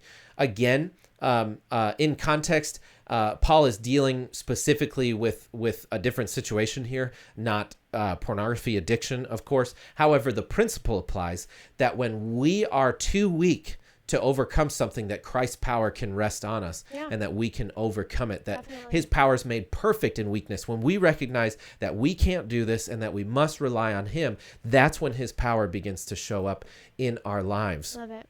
And then here's something really cool, guys. Okay, so we're talking about believe that you can change, believe by the power of God that God can help you change. Oh, yeah, this is a good one. I like this part. Acts 16, this is super cool. Acts 16, this actually helped me a lot and continues to help me to this day when temptation shows up. Acts 16, 25, let's see, 25 and 26. Okay, here we go. So kind of to preface this, and those of you who are still with us, thank you for staying with us. I appreciate you I think we have a couple listening. People who are watching. Acts 16, 25 and 26, we're going to talk about in just a second, but maybe you relate to this, especially if you're a Christian. I've actually been on Reddit and been part of the anti-porn communities on Reddit, and we discuss things together. And one thing that I saw repeatedly from people that are Christians was that worship would start playing in their head when the urge would show up and while they were looking at pornography. Sounds super bizarre, right? It's a little, Sounds super bizarre. And the reason I know that that's true is because it actually was happening with me. Did you go search it yourself or did you just see it? I had gone searching to see if anybody else could relate to this. So because I was like, does anybody else have worship play in their head when they look at pornography? And guys, maybe this happens with you, and there's actually a reason. God was actually present with me, not in a judgmental way. He was present with me and giving me a tool to overcome the temptation before it started and as it progressed. He was there present, making a way of escape. And I'll show you where this is in Scripture. And again, this can be applied. It's different. But in Acts 16, 25 and 26, Paul and Silas are in prison for preaching the gospel. They've been thrown into prison. But the point is, they are in prison. They are shackled and in chains. And look at what God, this God whom through all things are possible, look at what he does for them. Acts 16, 25 and 26. About midnight, Paul and Silas were praying and singing hymns to God. So what's interesting is we don't know if they were singing before midnight. Right. They might have been discouraged. Right. But they started singing. Well, I can imagine they were, and I think that's why it says about midnight. About midnight, yeah. About midnight, Paul and Silas were praying and singing hymns to God, and the other prisoners were listening to them. Suddenly, there was such a violent earthquake that the foundations of the prison were shaken. At once, all the prison doors flew open, and everyone's chains came loose. If God can break iron chains, He can break the spiritual chains that have binded you to pornography. That's true, yeah. And look at what Paul and Silas did. What broke the chains? They worshiped God. They sang hymns. They cried out to God while they were in shackles, while they were being hurt by the prison, by being jailed. They were shackled. They were likely in pain. And they cried out to God. They sang worship. They cried out to him, and he broke the chains. And I'm telling you, that I did not know this. What God was doing was he was calling me to sing worship to him when the temptation showed up. Yeah. Guys, this is a powerful one. When temptation shows up, because I still struggle with urges. Right. In fact, Scripture says that Jesus was tempted with every temptation there is known to man. So temptation shows up even when you're free or getting free, urges show up. Yeah. When that urge shows up, the Lord wants you to sing worship to him. Out loud. Out loud, the moment the urge shows up. And you know how this works. The urge shows up, your heart starts beating, your blood's pumping, you're getting that rush because you're about to do something wrong, you're about to get the dopamine release. Just the thought of looking at pornography gives you some dopamine. And your body starts to crave even more. I'm telling you what can help you in that moment, okay? And we're also going to talk about how you can overcome this thing fully. But in that moment, when the temptation shows up, sing out loud to the Lord and worship him, and he will break those chains right then in that moment. I thought this was the strangest thing once I figured it out, because worship for years, I'm talking about over 10 years. That's amazing. Since I was a kid, worship would play in my head when I was about to look at pornography and while I was doing it, especially at the beginning. And I didn't know that God wanted me to sing like he wanted Paul and Silas to sing here while they were in prison. And when I started to realize, wait, I'm in prison and singing breaks chains, I started singing while I had urges. And I kid you not, it's the same as like when secular addiction therapists tell you call somebody when the urge shows up so they can talk you down. This is like calling Jesus himself so he can talk you down. I kid you not. It works the same way. So I call up Jesus through worship and I'm like, Jesus, I'm in some serious need here. And what happens, I'm telling you, because you're dealing with a spirit of lust, that spirit of lust hates to hear you worship God and goes running from the presence of God when you invite the presence of God. When he shows up to tempt you, you cry out to God. The presence of God shows up powerfully and drives away that devil from you, breaks those chains, and you will overcome that temptation in that moment. And it seems like no way that could work. And it was strange, but I started singing and I was like, well, what do I have to lose? And I started singing, and immediately my mind is on God, not on the pornography. God, I thank you for setting me free. I thank you for doing good on my behalf. I thank you for driving away the spirit of lust. I'd sing out like, he who the sun sets free is free indeed. Like, just start singing out to God. And I kid you not that the chains get broken. Do it every single time. Mm-hmm. Do it every time. And it's interesting that they did this at midnight, because that's a lot of the times when temptation shows up. I think for a lot of people, it's the middle of the night. You're tired. You're beat down. You're in chains. That's why we have a curfew and for it's 11 it's o'clock for our time to girls. sing to Jesus. Yeah. So curfew. I'm telling you, if that urge shows up tonight, anytime, start singing to Jesus. Make up the worship song or sing one that you know. Just worship God right then and there. It is powerful. Okay, so to reiterate the points that we made so far, admit you have an addiction. Mm-hmm. Don't blame anyone else for your addiction. Be willing to take radical steps. Believe that you can change and that God can do this, and cry out to him and worship him when the temptations show up. Number 5, this is super important. Recognize your triggers. Recognize your triggers. This was interesting, actually, to hear from him. I obviously, to me, I don't really have any idea how this worked. I mean, Yeah, it was a surprise for me too to actually identify your triggers. So if you've ever done Dave Ramsey's Total Money Makeover, something you might have learned from that is you need to write down your budget, exactly what's coming in, where it's going in order to get a hold of your money. That's a huge part of getting hold of your money. Even if with an addiction like this. Writing it down and seeing it on paper and spending that time to be intentional with it. It just makes a difference. There's just something different about it. And with an addiction like this, it works the exact same way, that you need to recognize your triggers and actually write them down in order to start actually combating them. Yeah. So these are my triggers, and yours might be different, but you should write them down. Talk to your spouse about them. Talk to your counselor about them. Recognize your triggers. Mine were this: being alone. That was a huge trigger, and a lot of times it was multiple triggers at once. Right. So it was being alone plus, being alone, nighttime, daytime. Before I told Brandi, just alone. Really alone. But as I started to get free, it essentially decreased over time to just nighttime. Right. And that's how I knew I was starting to get free too, is because the triggers were less powerful. They were less powerful, just one of them by themselves. Right. Alone, nighttime, tired.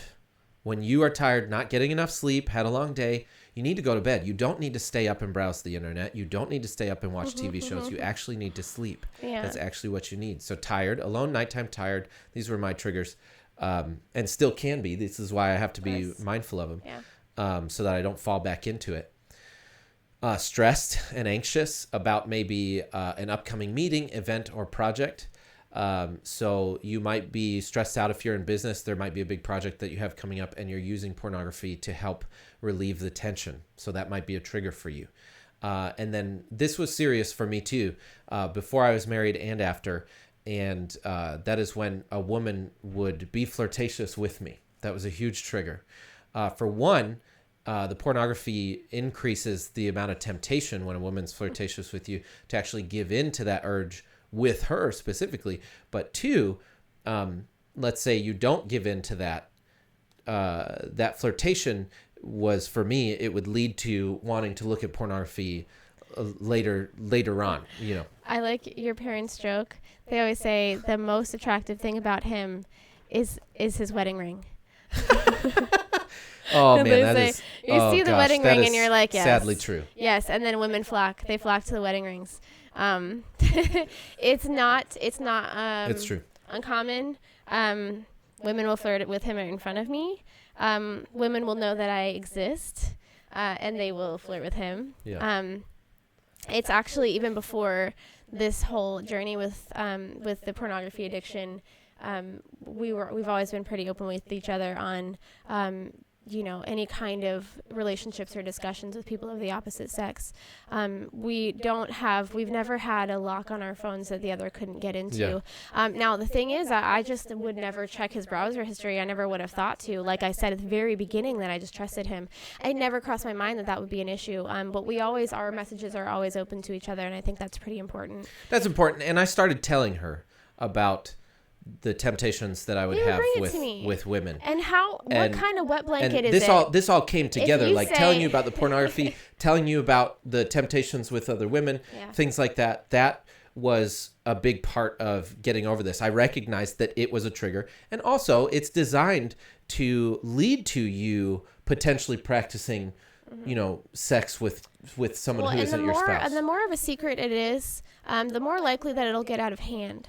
So if I don't even, just like I didn't know to look for the pornography, so I did not see it. Yeah. If I do not know to look for a strange relationship between he and a certain woman, I probably wouldn't see it. Yeah. So if he says, hey, I have an addiction to pornography, I now will ask him about it. I still don't actually I've never even searched his browser history. Yeah, but it's available. However, it's something that we talk to, and it is available to me. Yeah. If he says so-and-so has been coming on to me and I feel really uncomfortable about it, and she's been messaging me and at late at night and things like that, and I've been tempted, I actually that sort of thing. I'll pop in and I'll read those messages, and it's just to see what's going on, and he never has a problem with it, and it's actually very rare. Yeah. But he'll show me, he'll even sit me down and be like, oh, look what's been going on. It's been a long time.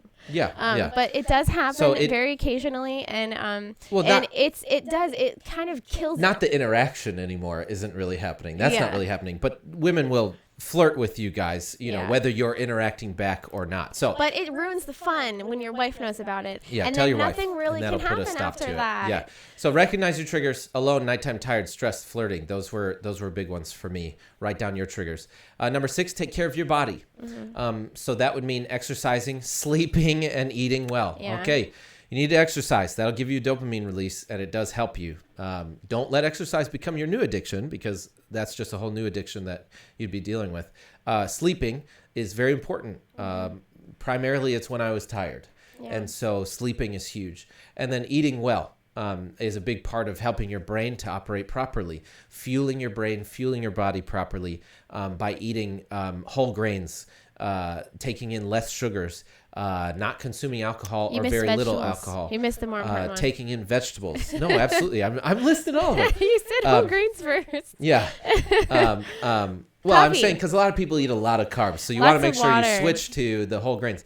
So eating a lot healthier, picking organics. What you spend on buying organics today is going to save you in medical costs later on in your life. So just because you're paying $2 more today, you're going to save it by not going to the hospital when you're older and you're, that's a different podcast. Dying sooner. Yeah, that's a whole nother thing. Yeah. Okay, so taking care of your body. Next one is redefine normal. And what that means is make your radical steps normalcy. So at first they're radical steps, and then eventually they become normalcy. Frank Powell put it this way: the enemy to defeating habitual sin is normalcy. Bad habits, just like good ones, enjoy normalcy. It is there that your habitual sin strengthens its grip on your life. And that's true. It was so normal for me to do it that it was just like, can I really ever get out of this thing? You can. You've got to take radical steps and change that normalcy. Yeah. So what changed normalcy for me is now, even today, you're taking my phone, taking those radical steps and making them part of your regular everyday life, and then it's not such a big deal. It's almost already dead when I take it anyway. So that helps a ton though, because even if I have an urge nowadays, it results in me. I would have to take extra steps in order to get to the actual pornography. So it just puts more barriers, and now it's become normalcy for me to not have it while I'm alone and tired and all that, and I go to bed earlier with her. So another new normal was, instead of going to bed at like 3 a.m., I then started going to bed at 12 or 11, like trying to get to bed much earlier. It's so important to do that. And then number 8 is celebrate small wins. The path to breaking the cycle is formed by small wins. So what that means is... I really, like, you as a wife or as a partner to someone who is struggling with this, give it to them. They need these tiny, like a few days, one day, a few days, multiple days, a month, really, there is no too much praise that you could give them, to as they're improving. Just lay it on them. I mean, be really proud of them. Yeah. Because it's important. It's that's a huge they help. Really need. Yeah. And you as the addict, recognize that if you have usually been doing it 3 times a day and you've gotten it down to 1 time a day, celebrate that as a win, because that is an improvement. It is an improvement. Yes, you're still doing it, but you are improving. There's progress.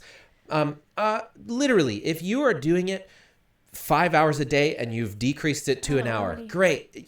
There's progress. Okay. You've got to celebrate whatever win you can celebrate it, because those are steps in the right direction. Even if they're just minute steps, they are still steps in the right direction.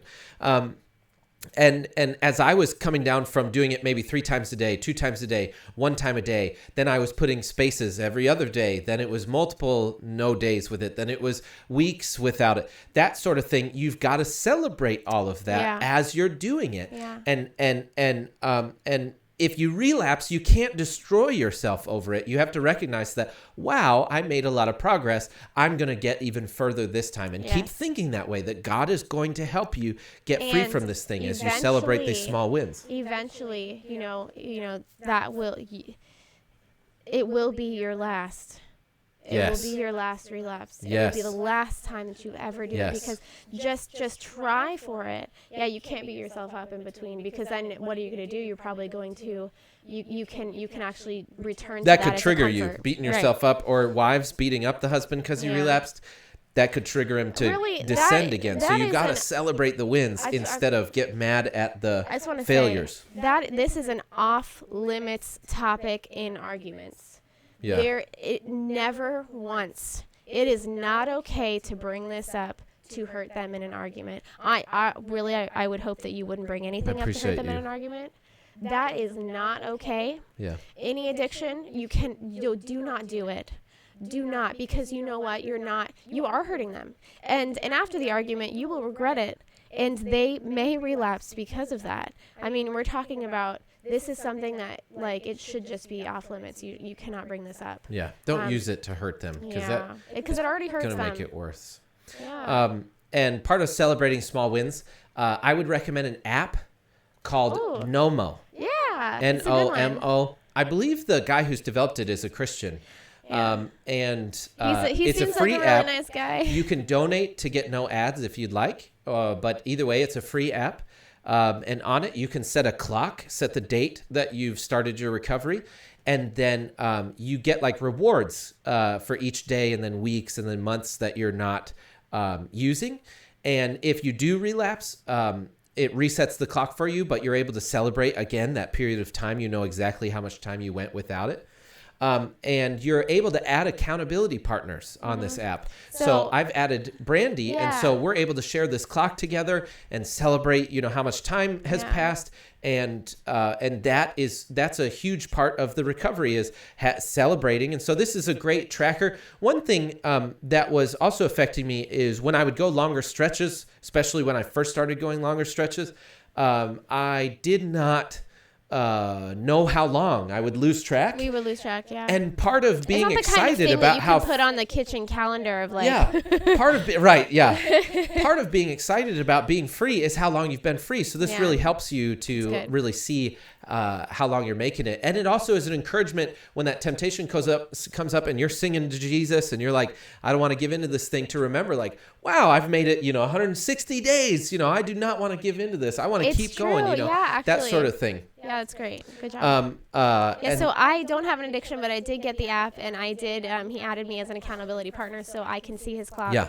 So if I wake up one morning and his clock is reset, we're gonna have a conversation. Yeah, we're able to talk about it. However, as a partner, whether it be wife or even same-sex, if he has a male friend who has been struggling with the same thing in their partners, you need to bring this up if they're not bringing it up. Yeah. Or, you have to start these conversations and ask them if they haven't. Actually, I would know when we hadn't talked about it for probably like a week or two, there probably was a relapse in there because it's difficult and shameful for them to bring that up, even if they want to talk to you about it. Yeah, it can be tough. So, ladies, it is actually a good idea to check in. And that's what's great about the app too, is it helps the addict, even if they are having a hard time maybe talking about it, they can reset that clock and that can like spur the conversation.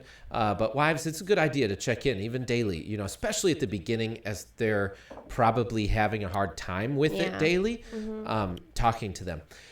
Well, and he also said really quickly, since we were talking about this, when he knew that he had to wake up the next morning and me wake up and look him in the eye and ask him, did you look at porn last night, that it actually was also a deterrent. Knowing that he had to talk to me about it the next day was helpful in not doing it. Yeah. I think when you were starting those longer stretches, he would ask me, he'd say, will you ask me every day? And so I was, of course I will ask you every day. And so, and talk while I would call it sober-minded. You're not being like filled with lust. You're not being tempted. Talk while you're sober-minded and develop your plan then, so that when the addict isn't sober-minded, you're still sticking with the plan. So for example, if I want to hold on to my phone, especially at the beginning, if I really want to hold on to my phone, the wife knows like, no, buddy, I've got to take this. and because the addiction is, especially at the beginning, it's very gripping. We have some comments that I just wanted to point out. Rick, whereas saying that Brandi's just as entertaining as Rich is, I agree. She's more entertaining and beautiful. Maybe I will take over. Yeah, she's more beautiful. We'll have her on the show a lot because she's definitely a lot lovelier to look at. than this thing that I got going on here. like this Catherine, thing. I know. Thank you Cece. for loving. Our friend Cece, who actually cut my hair today, and she's the best. She's both of our stylists. She's watching as well, soaking up all this information now. Thank you, Rich and Brandi. Thank you, Cece. Loving y'all's hair, by the way. Oh yeah, she cut your hair too. She always cuts my hair. I don't let. Yeah. And then Rick Ware has also said, how many other ministers, pastors would do this, as we are witnessing tonight? A ginormous added level of respect for this man. Listen, I appreciate that. Thank you. It's not me. It's Jesus. He was telling us that we need to do this, that the best way to start breaking this porn history in people's lives is to bring it to the light and to talk about it. Yeah. We need to not be ashamed. We need to bring it to the light, talk about it, and start getting free from it. I think a lot of pastors actually struggle with this, and it's one reason why pastors aren't talking about it. And as a pastor myself, I know following me in my walk with Jesus, it followed me into ministry as well. Yes. And it's tough to talk about because as a pastor, you feel ashamed because you don't want to be participating in this thing. But listen, pastors, you've got to start talking about it with people. And pastors have very few people they can trust. So pastors, I would tell you, talk to your wife first and talk to a trusted counselor. Yes. That way you can start getting the help, and then you can start helping your church as you get free. Because I guarantee you, pastors, there are a ton of men and also some women. I think it's like 33% for women, if I remember correctly, but there's a decent amount of women that have an addiction or a semi-regular use of pornography. I mean, 33 out of 100 is quite a few. By the time our kids are adults and our grandkids, I mean, it's growing at a really shocking rate. Yeah. And the access, and like I said about our kids having tablets, I mean, that has never existed before. Who knows how young? I mean, they're attacking our kids. We should be angry about that. Yeah. So I know we're pushing 2 hours, so we're going to wrap this up for you guys. Number 1 was admit you have an addiction. Number 2, don't blame anyone else for your addiction. Number 3, be willing to take radical steps. Number 4, believe you can change. Number 5, recognize your triggers. Number 6, take care of your body. Number 7, redefine normal. Number 8, celebrate small wins. Okay, Number 9, we only have 2 more steps, 9 and 10. Number 9, I'm sorry, there's 11 steps, but the 11th one we'll say last. Number 9, find an accountability partner in addition to your spouse that's overcome their addiction. Okay, there's not an 11th point. That was what I was thinking. So find an accountability partner in addition to your spouse that has overcome their addiction, so that they can encourage you, so that there's someone that you can talk to. If you really can't entrust the information to anybody, you still need to talk to somebody. So I would encourage you to go to a counselor. Yeah. Oftentimes counselors, like lawyers, are not even allowed to talk about the things that you talk about with them. Surely. It would destroy their practice. So you definitely can go and seek Christian counseling and talk about it. Frank Powell, who wrote the primary article that we're talking about this evening, he had a counselor that was part of his recovery as well. Okay, number 10, most important point. You might think that all those other ones are important. They absolutely are. This is the most important. Number 10 is cleanse your heart, which sounds really generic, and I'm going to explain it. Sin is selfishness, and we've got to cleanse that selfishness. And the reason why is because if you do the 9 steps that I've told you, you will likely get free from porn addiction. Right. Or any addiction that we've been... But because your heart's not cleansed, and I mean cleansed totally... Like a Pharisee, you're going to clean the outside of the cup. You're going to get free from that addiction, and then a new one is going to manifest in your life. Mm-hmm. And I've watched this happen. Drug addicts, porn addicts, a number of different people. This happens. If you don't do number 10, your addiction can easily manifest as something else. So maybe you start doing exercise. I've talked to a number of counselors. People can get addicted. It's not funny because people, I get what you're saying, but like, I do understand what you mean, but for somebody who's in it, it's very difficult. Addiction's not funny. Someone can start not just working out, a lot, but they'll get several gym memberships and they'll work out every day at each gym for like an hour or 2 at each one. So they'll have like 5 different gyms and they'll go every day or every other day. And they'll work out all day because they're addicted to it. And they have different gym memberships so that people won't know that they're addicted, that they're in the gym for 6 or 8 hours every day or every other day. So anything can actually develop into an addiction. You could get addicted to a substance instead of pornography. It might Right. be marijuana. It might be something like energy drinks. So literally your addiction can become something else. And then that thing's gripping you and that thing's hurting you. I know people that have stopped doing drugs and then they start doing energy drinks. Energy drinks are loaded with a ton of bad ingredients that are destructive for the body and are going to hurt it over time. Maybe not as quickly as something like heroin, of course, but they're definitely destructive. And so the key here is to really cleanse the heart, to really get free, not just from this one addiction, but from all addiction. And here's how you do it. If you've listened to my sermon, Symptomatic, here on the YouTube channel, if you haven't, you should go listen to it. Symptomatic, How to Stop Sinning. You'll recognize this point that I'm talking about. It's very important that you don't just stop one addiction to have another one show up. We've got to cleanse the heart so that another one doesn't show up. So Ezekiel 16, 49 and 50. Oh, I love this verse. Yeah, this is important. Wait, you didn't highlight it. Ezekiel 16. Thank you, helpmate. You're welcome, Ezekiel sir. 16, 49 and 50. And I'm going to be as quick as possible while also making sure that we get this point. Yeah, it is the kiddos' bedtime, especially when we're the ones who put them to bed. Okay, so Ezekiel 16, 49 and 50. So everybody knows the story of Sodom and Gomorrah, and a lot of people know the story of Sodom and Gomorrah, and a lot of people associate the reason why God destroyed Sodom and Gomorrah as being because of their practicing sexual deviancy, that being one of the primary things, and homosexuality specifically. It's where the term sodomy comes from. But a lot of people don't understand that that was a symptom of what was actually wrong. That was a symptom of the unclean heart. Right. Those sins showed up after they were doing this. Yes. Ezekiel 16, 49 and 50. Now this was the sin of your sister Sodom. She and her daughters were arrogant, overfed, and unconcerned. They did not help the poor and needy. They were haughty and did detestable things before me. Therefore I did away with them, as you have seen. Look at the order of events here. Here's the sin of your sister Sodom. She's essentially consumed with herself, living in prosperous ease. And it says, they were not helping the poor and needy. They were not helping their neighbors. When they saw the poor, when they saw people in need, when they saw people that were suffering, they did not help. They did not open their hands. They were selfish and self-consumed. They did not use their money, their possessions, and their resources to help people that were in need. Yeah. Ooh, who does that sound like? Me. No, I'm talking about everyone right now.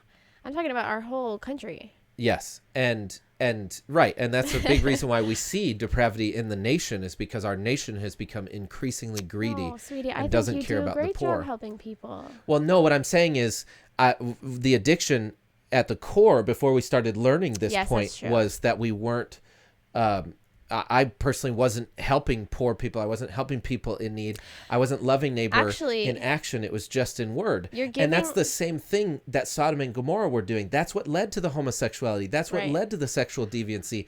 It was that they were not caring about the poor and needy. An unclean heart is one that is selfish and self-consumed. And pornography or sexual deviancy or any sin is spawned from this heart that is selfish. Well, I think you'll find, and I have noticed this, I just thought of this, but as you practice these steps, obviously, but this final one particularly, the increase of this should be inversely related to the decrease of the sin. So essentially, the more you give your time and money and talents and whatever, likely often, I think Rich is going to read this, the less sin you should see. Yes. Now these steps will help you be specific. Well, this step specifically helps your addiction to not form into another addiction. Yes. And the reason why it's the most important is because we're not just see, the steps I gave you before, we're treating the symptom, and it's important. We're washing the outside of the cup. It's important. But if you don't clean the inside of the cup, you're just going to have new sins spring up in other areas that you become addicted to. Yeah. So and we're almost done. Thank you for staying with us. Luke 11, 39 through 41. This is Jesus speaking, and he is teaching us how to get free from greed and wickedness and these sins that plague us deep down inside of us. This is how you break habitual sin, not just one, but all of them. Verse 39 through 41 in Luke chapter 11. Then the Lord said to him, "Now then, you Pharisees clean the outside of the cup and dish, but inside you are full of greed and wickedness." Remember what we read in Ezekiel, that the people were greedy, they were unconcerned about the poor. Inside you're full of greed and wickedness. Verse 40, "You foolish people, did not the one who made the outside make the inside also? But now, as for what is inside you, be generous to the poor, and everything will be clean for you." Hardly anyone's teaching this Yes. as being how to cleanse the heart and break free from sin. What most people are doing is what the Pharisees did. You're getting the outside clean. Nobody really knows about your porn addiction, but you have it. Nobody really knows about what's going on deep down inside of you, but you have some serious sins going on. Yeah. Nobody really knows how greedy you are, how selfish you are, how you use your money just for yourself and not for other people. Nobody really knows how you're loving self and not really neighbor, because on the outside, you're presenting yourself as doing those things. And that's exactly what the Pharisees did. And how loud often are the people that are like that? How loud are they when they point out other people's sins? Yeah, typically, outward? the people who are shouting the most judgmental are typically the ones with the most sin going on deep down inside. And so these Pharisees, they would do that. They judge everybody. They looked good on the outside, but they were full of greed and wickedness. And yet in verse 41, he says, "But now as for what is inside you, be generous to the poor, and everything will be clean for you." The point Jesus is making here is very simple, but profound. If you want your heart to get clean, you have to obey Jesus. And he says, be generous to the poor, and everything will be clean. Yeah. If you want to truly get free from that addictive spirit, you have to start helping other people. The biggest cleanser for you is going to be the steps for that individual sin. But to really get free, you've got to start being generous to the poor. You've got to start helping people that are in need. Why? Because all sin is selfish. It's selfish in nature. It comes from a selfish heart. Right. And even pornography addiction or any addiction, what you're doing is you're serving self.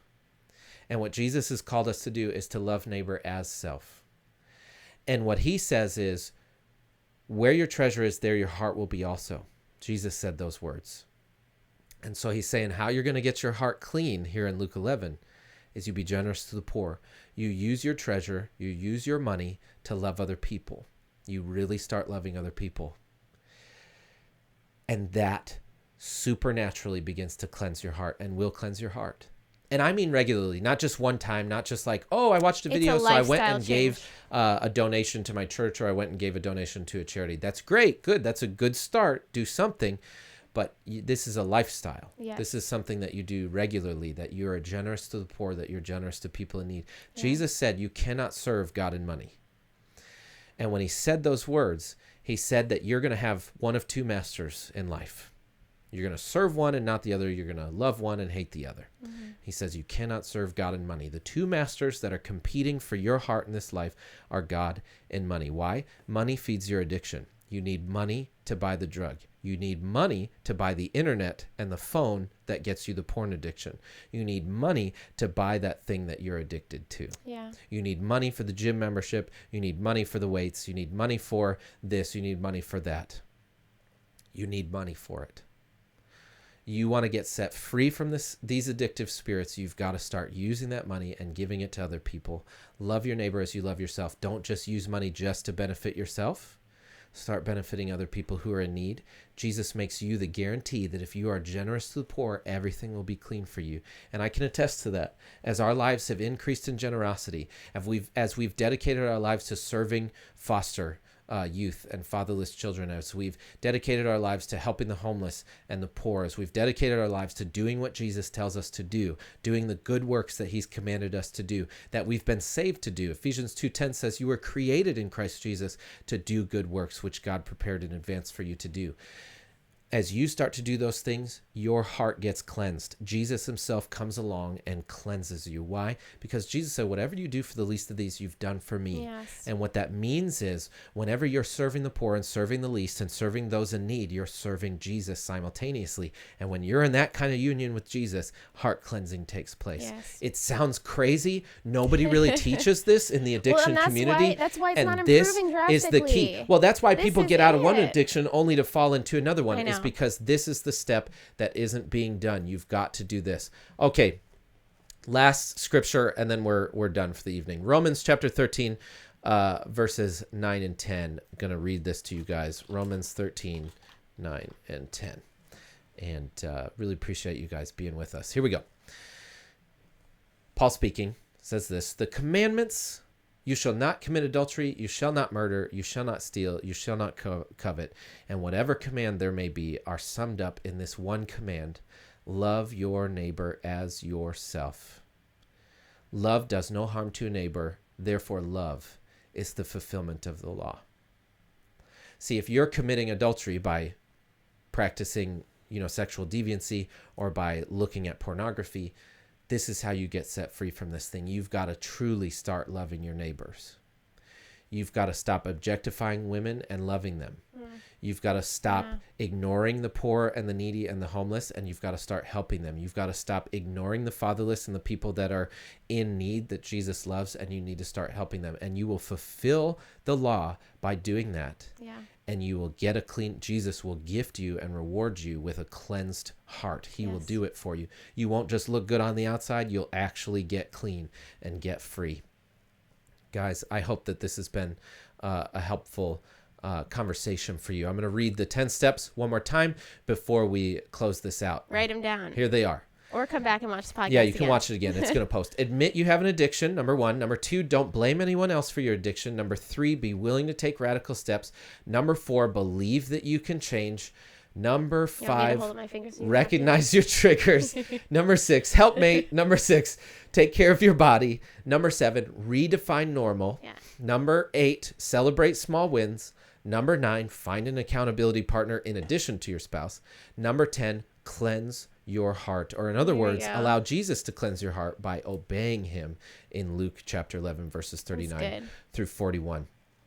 I hope that this has been a helpful conversation for you guys. We love you. We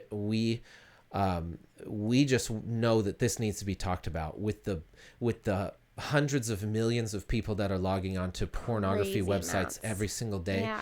This is a silent killer that's taking place, and we've got to talk about it. We've got to shed light on it. I pray that you'll be encouraged by this, to talk to your spouse, to talk to others, to start to get this thing into the light, because that's how we're going to get free. We've got to confess our sins one to another that we may be healed. That's what Scripture says. Confess your sins one to another that you may be healed. You got to bring it to the light. So, guys, please like, comment, subscribe to the channel, share this video. And also, if you are so willing, again, we'll always do this for free, but if you are so willing, please visit my Patreon, patreon.com/RichTidwell, and you can sign up to be a monthly supporter in order to support this channel, support the vision that we have for it. We want to make Jesus greater online. You can be part of the brethren that are doing that, patreon.com/RichTidwell. You can look down below in the description. There's going to be a link to the Frank Powell article, but also after the video posts and I can edit the description, I'm going to add all the links to the other articles that we had referenced as well. Guys, also, we pointed you to the Nomo app. If you want to get that app and add Rich as an accountability partner, that would be really cool. Yes, we could see your clock. Yeah, we can be buddies. And we can talk about it. Also, you can reach out to me at bookings@richtidwell.com, and we can talk together. And I love sharing advice. Now, if a ton of emails come in, I'll do my best to get to them as quickly as possible. Sometimes it can take a while. Feel free to write those emails to me at the same address, and or husbands who would like help in and how to talk to your wives. Yeah, bookings@richtidwell.com. Definitely. All right, guys, we love you. Hey, have a wonderful week. Thank you for being with us this week. Yes. Please tune in next Saturday. He is Greater is streaming live every Saturday at 6:30 p.m. Eastern Standard Time. Most of the time, the streams are not going to be as long as this one was. However, this is such an important and untalked about, silent, deadly sin that it needed to be discussed. So we really appreciate you guys. We love you. Brandi, thank you for being on the show. I really appreciate you being on here. Obviously, they greatly enjoyed seeing you on this show. And before we wrap it up, Just want to give a shout out also to Matt G. He says, thank you both for this amazing message tonight. This helped a lot. Matt, glad that you tuned in. Thank you for being here. CC, thank you. We love you guys. Rick, thank you. Beautiful job. All involved. See you next time. Thanks for being active in the chat. We love you guys. After this video post, post questions that you might have. Let's talk about this thing. Let's bring it to the light. All right. I love you guys. We'll see you next week, Saturday, 6:30 p.m. Eastern Standard Time right here on YouTube. Have a wonderful week. See ya.